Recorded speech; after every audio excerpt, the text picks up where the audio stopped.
Okay, so in this next video, rather than us talk through the guide sheet bit by bit for each of the rest of the case studies, purely because I think it's going to take too long, and I think it's a lot to then expect us for us to expect you guys to listen to and take notes on what would effectively be another hour-long video for each case study. We're just going to talk through our general thoughts about the next two case studies, Heart and then NBC's Stay Tuned. Just our general kind of thoughts, just to kind of get you going. We've given you the full breakdown already for News Round, going through the guide sheet bit by bit. That's the kind of standard that we expect, but we'll just talk through generally these next two now, just so you've at least got some kind of meat to add to the bones of your own analysis for Heart and Stay Tuned if you get stuck. Okay, so if we start off with Kate. Actually, what we could do is that, if you've got any questions sort of about these two bulletins, you could, if you email them to us like ahead of Monday, we could get together on Monday and just record something where we do a bit of a Q&A and we answer some of the questions that you've got about these bulletins, couldn't we? Yeah, absolutely. I mean, that's what next week's task is to start to take your notes that you should already have had over the last couple of days, and to write it up into a report. Okay, so Heart, shall we start off with who we think the target audience is for Heart and their news? Yeah. We kind of know who the target audience is because they've obviously a commercial radio station, so they obviously advertise. And when you're advertising, you have to have a target audience so that advertisers know who you're pitching your product at. Mm-hmm. So Heart is 25 to 44 target audience predominantly. Obviously, people will listen who's slightly younger, people will listen who's slightly older, but they're aiming for 25, 44, and it's a female-led audience. That's who they're going. Yeah, that's who they're going for. It's very much the feel good music they put on. Feel good anthems is one of the brands. I think their slogan at the moment is "Turn up the feel good." They used to have a show called Hairbrush Divas, so it's very much appealing to the in a way kind of the housewife in some respects, but it's to be on in the offices, and they're aiming at a female audience. I mean, the big thing that was just flagging up to me as I was listening to it was how regional it is, and how that, in terms of like ethnicity, yes, we're talking about another UK British one, but more specifically the Midlands, the West Midlands, I guess. All of their stories were linked to regional aspects of the West Midlands, like Cannock Chase, Walsall Manor Hospital, Warwickshire Education, and then they made one kind of like their final and finally story was almost, if this was a bigger, more national or international news program, they might have not led with, but the fact that it was, and also Subway have closed. They're an international, almost corporation conglomerate. I don't know, sandwich shop, and for that to just be the throwaway and finally comment, I thought was quite striking in the fact that it's telling you so heavily this is for a regional Midlands audience. Can I just give you a quick insight into how Heart operates? Obviously, Heart is a radio station which is broadcasting in the West Midlands, but it's also a national brand. And one thing which has happened in radio over the last sort of few years is that radio brands are now networking out. So you get Heart from London, who broadcast sort of every day, and all the output comes from London, apart from regionalised shows. So they now have I think they have a regional drive show, so that's now where they regionalise, and that's where they have West Midlands content, apart from the news bulletins. So the news bulletins are still done, so they're a local, got a regional aspect to them. That's why you might think, well, why is Jamie Thigston and Amanda Holden doing a breakfast show for the West Midlands? Well, they're doing it for the whole of the country, but the news is regionalised, so it caters to the people who are listening in that TSA being total service area, which is how radio stations show how successful they are. Okay. So I think we've clearly kind of outlined the target audience. Would you say anything in terms of like occupation or social class? We've mentioned ethnicity and age and gender. Anything specifically for like class, maybe? Yeah, kind of. I don't think. I think it's a music station, and they literally bang out the hits. Mm. The presenter links are very short. You don't go to Heart to be informed. You do not. You do not pick Heart as the station that you listen to if you want to be informed on the latest news. They carry news Mm. because they sort of probably need to, and they've Yeah. made the decision that we'll just run a 2-minute bulletin. But you're not going to get any more than that. So we're probably talking like working class to lower middle class, perhaps. Yeah, absolutely. Yeah, you're not like talking. Kind of. Upper class. Kind of thought. Yeah, it's working class to lower class. People who are definitely working. I think it is kind of quite. It's British, but it certainly gives a bit more of an ethnicity in terms of a white station. Mm. If we had to really limit them, kind of really down, that sort of feels, kind of your traditional British white suburban family, I suppose. Yeah. But you can limit that even further down to like a West Midlands based kind of ethnicity. Okay, in terms of like how it appeals to them, I suppose you've still got that received pronunciation, that kind of Queen's English delivery and presentation. It is still quite formal, like for an slightly older audience. You've got the female presenter. So the demographic, yeah. So, and you will get male news presenters on Heart, but they're more females. Kind of which pitches in. I always think sort of the Heart delivery is almost just like they're going through the motions. They're doing what they need to do. They don't really show much in the way of inflection, apart from it when it's the end and they raise the voice with the weather. Yeah. You see a lot of kind of inflections and rise and fall with the language and the way the presentation was done on Newsround. With this, it's quite consistent. It's quite monotone. It's quite it stays there. News is not an important part of the Heart radio output. Yeah. But it's there, and it's done to a decent. It's done to a decent enough standard. The one thing which I always think is sort of quite key about the Heart News is the fact that they try to blend it in as much as what they can with the rest of the programming. So you're finishing with a big pop hit, and you're going into a big pop hit, and the news is there in the middle, and they try to make it as though it's unnoticeable as possible, almost. So they have a big high energy stab jingle at the start and a big stab at the end. They also have a bed running throughout the bulletin to just keep the pace and to keep the energy up. I think the bed, and it might just be the recording which we've done, seems just a little bit low on that one, but usually kind of it's just battling the voice a little bit more. Yeah. Not overpowering it, but that's just to keep them. That's just to keep the energy going. Yeah. For something which they have to do rather than what they want to. Yeah. We spoke earlier, didn't we, about people wanting to be informed and entertained. Well, people want to be entertained by the songs on Heart. They're not necessarily there to be informed about anything. They want a bit of escapism. They want the music to be on in the background. They want to enjoy the tunes. They don't really want to hear too much presenter chat or kind of what's going on in the world. In terms of like the format and the style, obviously it's radio. We've spoken about that. It's more local. Not, would you say local, or it's regional? Definitely regional. Cannock Chase, as you mentioned, some of the places which are in there. Yeah. Also, the ages which they mentioned were quite interesting. So they would appeal more. So they spoke about 2 people. And this might just be the case of how news was this day, but they spoke about an 18-year-old. So that's close to the target audience.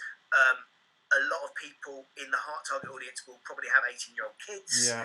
And then they reference a 36-year-old, which is a bang slap in the middle. In terms of the bulletin, this is a news bulletin, but they're simply giving you the headlines. They're simply just saying, look, this is what's going on in the world. If you want to find out more, go to another news source, go and find it out in more detail. We're not going to give you that. We just want to tell you the main things which are happening in this region, and at the moment it's all coronavirus led. Yeah. That is what they're that is what they're pitching. One thing which we got on this one, and this is traditional with bulletins, they give you snapshots, and we heard, I think, 3 sound bites in that, and it's a relatively short bulletin. It's no more than 2 minutes, but we had 3 sound bites. So we had Matt Hancock first off, and they took a little extract from one of his press briefings, but only literally the key facts, edited down to 10 seconds, probably 10 to 15 seconds, and then they had a reporter from outside the hospital in Warsaw. I doubt that reporter was outside the hospital in Warsaw to go along and just get that exclusive. I imagine they recorded that in their back garden, but that's just me sort of like maybe knowing a few of the tricks of the trade. And then they had another soundbite, didn't they, from the remote learning, around the remote learning story. Yeah. So they put those in. That increases the pace, increases the energy. They play the sound clip, and then they can literally move on to the next story. So it's quite a good junction point. So that was a convention which you would expect with headline news. If you were listening to a news bulletin, and this is where you can draw a comparison on Radio 2, for instance, where they would allow a little bit more time for the news broadcast, or a news station like Radio 5 Live or LBC, they would play that Matt Hancock press briefing in much more detail, at much more length. Yeah. Okay. I suppose, is there anything else we need to discuss? Is there any other, were there any ethical issues or anything prevalent in this that the reporters would need to consider? Was there anything that's I don't think there's any real hidden agendas in this, because the news is very much just kind of like a de facto, okay, we've got to report the news as part of our programming. It isn't an opportunity to persuade audiences of anything, is it? No, they're simply informing. The hierarchy of news is quite an interesting one to look. So, if we just think about the news editor on that day, why did they put the stories in kind of in that way? So the first story was obviously the Matt Hancock briefing. There was a lot of stuff going around, wasn't there, after the weekend, of people being out, and that was the talking point at midday on Monday. So that was the right story to lead with. Then they referenced it down to Cannock Chase in the next sense. They could then bring in the local slant. Then they started to talk about a couple of cases. They referenced the 18-year-old.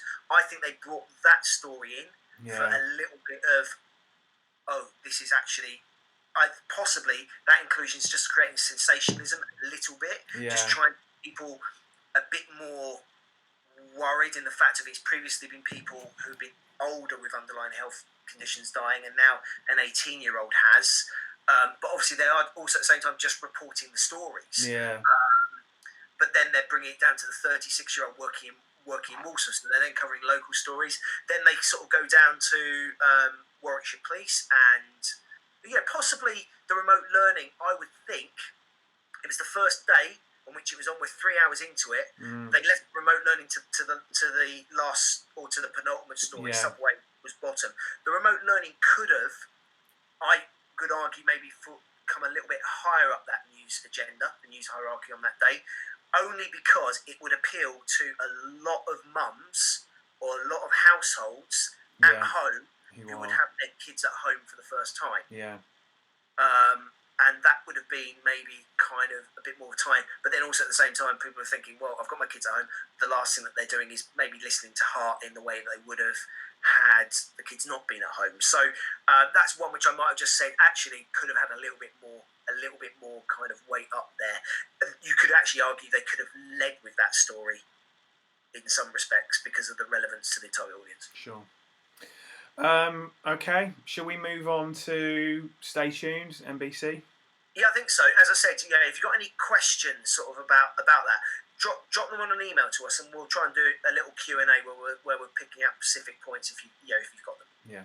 Okay. Right. So, Stay Tuned. In terms of the format, this is now social media, internet-based news. This is Snapchat specific format of NBC's news delivery, and with that, I think it's easy to identify the conventions and what you typically expect. You expect a lot of very short, punchy delivery, cutaways, very visually, graphically based. For a news program or a news piece that is specifically for social media, the producers know that they have to keep your attention. They have to grab your attention when the main thing to do on social media is to just flick through things as quickly as possible.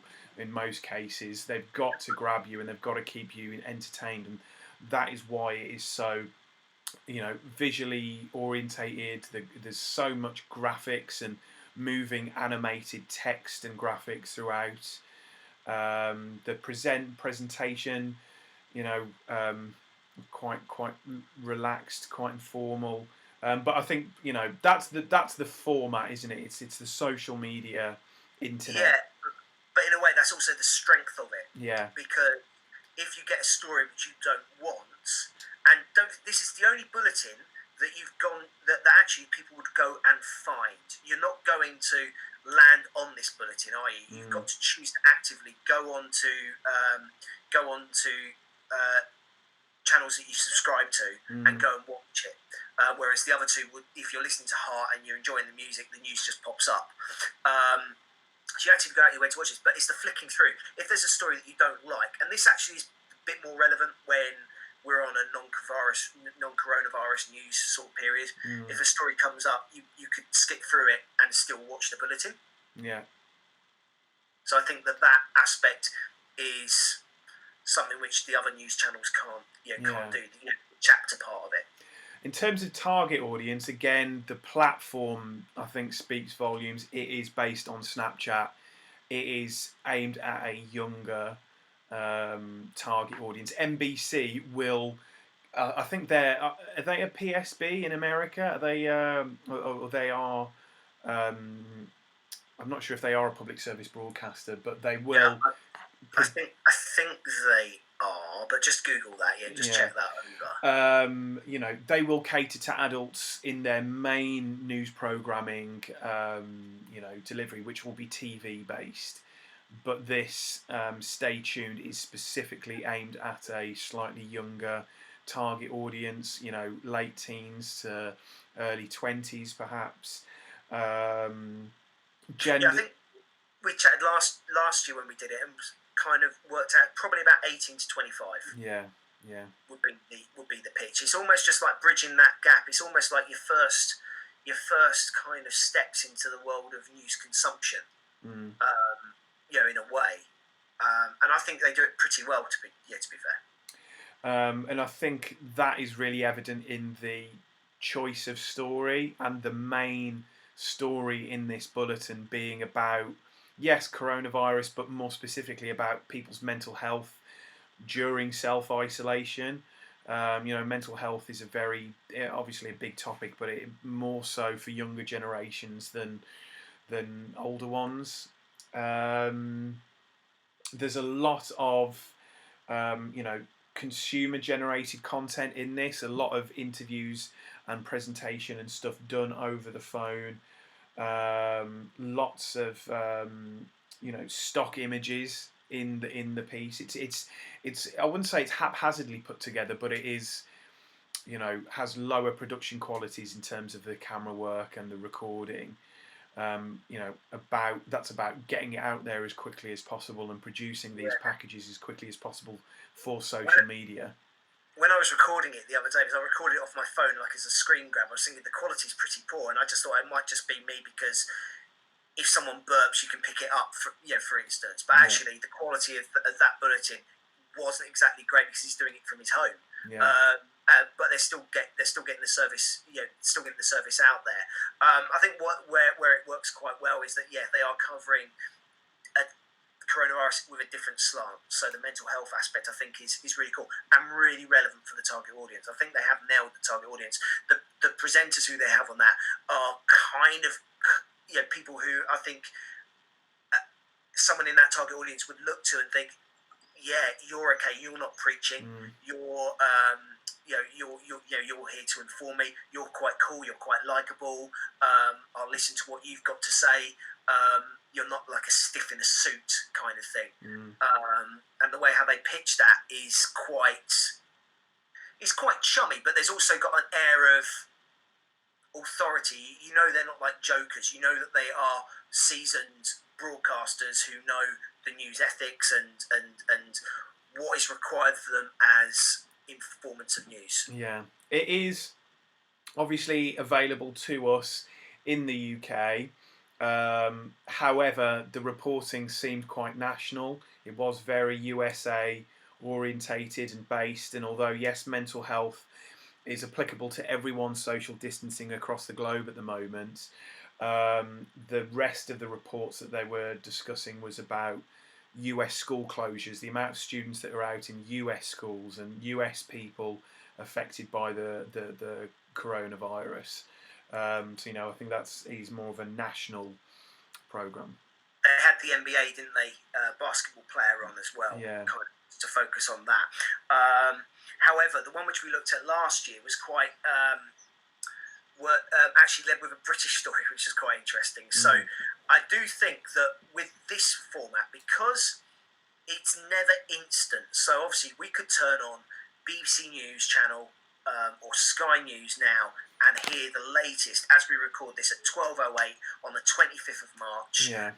and get the absolute latest it is now. With social media, you're obviously dictated a little bit by the fact that we record this bulletin, and I think they also put out 3 a day. That might just be something for you to check, but I think they do 3 a day. But obviously, you can't. If something happens in the intervening kind of 8 hours, you're waiting for that next bulletin to be informed about that. Yeah. And I think that because of social media and the fact they leave all their bulletins up, they do lead with slightly more interesting stories that you would not get in a normal kind of news environment. Kind of on other channels. Like I remember last year, the one which we analysed was about the body of Jack the Ripper was found, or there was something. It was connected to the Jack the Ripper crimes, and so like that. So I do think they also tried to make it quite a little bit more varied. So they're giving kind of an alternative slants, and they cover quite a few stories from across the world as well. So I think they are trying to appeal to an American audience primarily. That is absolutely their target audience, but they're also really quite happy for consumers from across the world to find their product and to sort of be informed by it. Okay. Any other kind of things that I think any ethical issues that they might have to face, I suppose, when they are representing people?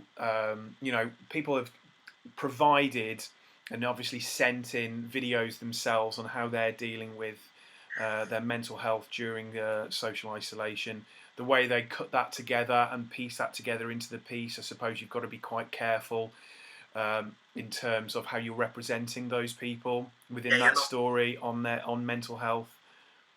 You're not changing the meaning of it. Yeah, like they included an expert, didn't they? Yeah. Which is another convention of news. If you need something as a news presenter, people trust you with the information that you're giving, but an expert helps absolutely back that up 100%, kind of with what they're thinking. So that's always a really good technique to use when you do a news bulletin, to get someone who can add more weight to the story. So, but also making sure that isn't edited, because you can edit things to completely change the meaning, to manipulate things. So yeah, I think kind of care with that. Also, kind of when you're covering mental health, you just need to make sure there's a certain amount of tact. You don't want people to think, oh, maybe it's a very sensitive subject, isn't it? And you don't want to affect people who actually are suffering with mental health. You're kind of in the same way. So they would have thought quite long and hard about how they pitch that segment of it, so that it informs people, but also doesn't create extra anxiety for the people who might be suffering at this time. Yeah. Okay. Anything else you want to add? Let's go through a few thoughts we've got. So yeah, the graphics, that's really different in terms of it's very graphic led and all kind of styled into the colour. And if you look at one of the clips when they were in the studio, it all merges in quite nicely. Yeah. Also, the graphics, they're quite big, they're quite bold. There's minimal words on there, so they're quite easy to follow. It's very. The consumption of it is very kind of in a snapshot, being able to get that. So I'd certainly talk about that and the colour schemes which they've which they've used, experts who put on advert. So on this one, we had obviously an advert which I did click through. The Star Wars Mandalorian thing, yeah. Yes, Star Wars advert. Although interestingly, when I did another bulletin, an advert for Carling came up. So the most un-American drink possible. There was one for Carling, which just also to me established the fact that it is aimed at kind of the 18 plus market. Just sort of a bit more further confirmation for that. And I suppose in many ways that's one thing that they can't control ethically, because if they're doing something on anxiety or kind of mental health, putting an advert for a beer in isn't necessarily the most sensible placement of a commercial. But obviously they're not in control. They're not necessarily in control of kind of that. They had recommendations, didn't they? They put in recommendations in their own style. They did it in their own way. Yeah. Which is really what Newsround did.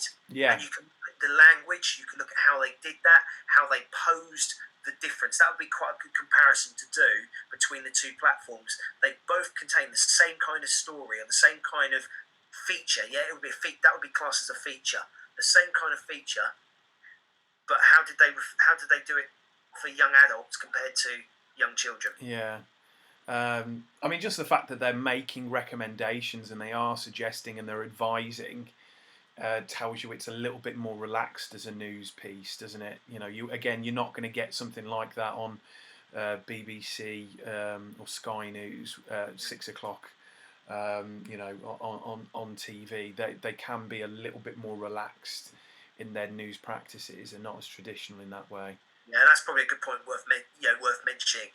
We are in unprecedented times, so things are a little bit more kind of off the beaten track from what they normally kind of would be. Also, what was quite interesting was when they went. We're also talking about this. So they did their main news story, and then they went into like almost the headlines from around the world. Yeah. But they were all still coronavirus until the very last story. And you said with the heart bulletin, the subway story, literally just throwing, it was like shoehorning there at the end, almost to fit in time. On this, they're talking about an earthquake.